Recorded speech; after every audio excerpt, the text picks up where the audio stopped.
Okay, let's turn now to John from Tuscaloosa. John, we appreciate you staying up late with us tonight. How are you this evening? John, you with us? Yes, ma'am, I am. Hey, good evening to you. Go right ahead with your question, if you will.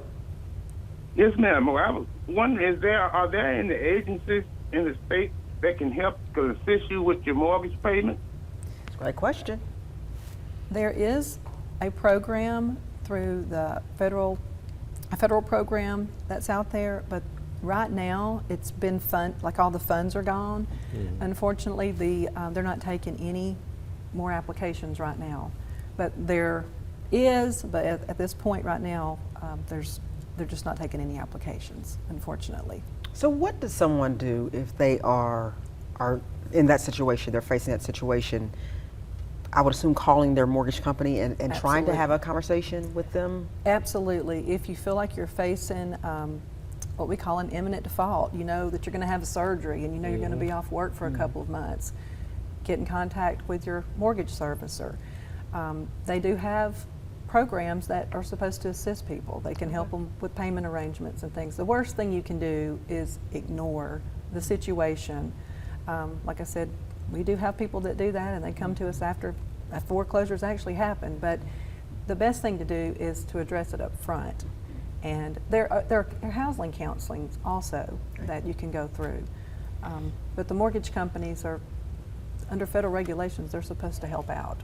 And so if you get in a situation where, yes, I'm behind, I'm going to continue to be behind, but I don't want to throw in the towel, they will work with you, or a lot of them, I'm assuming, will work with you. Now, they're not going to give you anything for free, right? They're going to load it on the back end or somewhere, right? Absolutely. But if you, correct me if I'm wrong, but if you just ignore it, then once they foreclose on you, the cost to you just skyrockets, doesn't it? It makes it almost to where you can't, you're underwater. Right, and I won't say that you can't, because we do. Because you do. We That's do. what I didn't. It just makes it more difficult, and it does cost more. You know, ultimately, it's a lot of heartache for the homeowner. It's a lot of stress, because once they're foreclosed on, they don't know when are they going to be put out of their property. Right.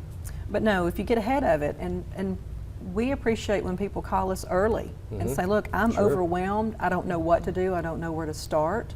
You know, and we work with mortgage companies as far as understanding their programs. We know who the investors are. We figure all that out, because you have a servicer, and then you have someone else that actually owns the loan in most cases, like Fannie Mae, Freddie Mac, and then you have the ABC trusts that are private trusts that own them, and they all have guidelines. And so it's helpful. We know those guidelines, and so we're able to guide people and say, look, you have an FHA loan, you have a VA loan. Here's what you should be expecting from your servicer.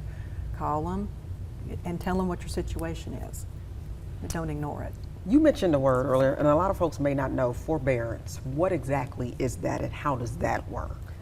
Well, in general, what forbearance means is they take the payments that you owe, and then they just kind of hold them off. Okay. And they put them toward the end of the loan in most cases. And that happened a lot during COVID. You heard, I'm sure people have heard of the CARES Act, and then under that act, that's what servicers were doing, and just held everything. And so during that time period, you're not paying anything. You still owe the money. Right. It's just going to be addressed later in your loan.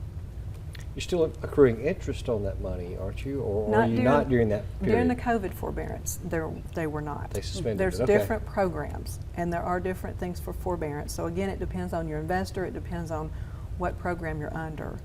But the COVID, no, they were not supposed to be. If they did, somebody call me on that, because that's a problem. But again, the COVID forbearance period is over, correct? That is over. Okay. That is over. But people are coming out, that have come out of those now, though, are facing, they've got all that money that's owed, and so that can cause your loan to be behind. And it also causes issues with your insurance and your taxes, because those weren't being paid during that time as well. And it can cause more problems. So when you come out of forbearance, do your monthly payments go back to normal? They go back to, yes, They're it's like you just skip those payments. Okay. And then you pick up. Okay, but it will be a longer process on the end now, because... Well, you've got either that, or they may have a balloon at the end. Okay.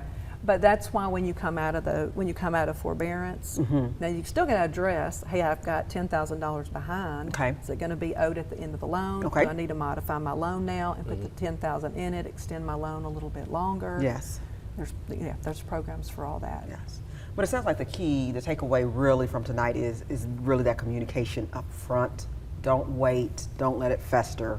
Hop on it as soon as possible. Absolutely. Yeah, I think that goes with everything in the law, because if we know about it and stuff we do, if we Yes. know about things, and we can, there's a lot we can do. Yes. But when it gets too late, Yes. Yeah, it's too late. You're digging from a You dig, hole. yeah, Yeah. you're playing behind. That's so tough. That's tough.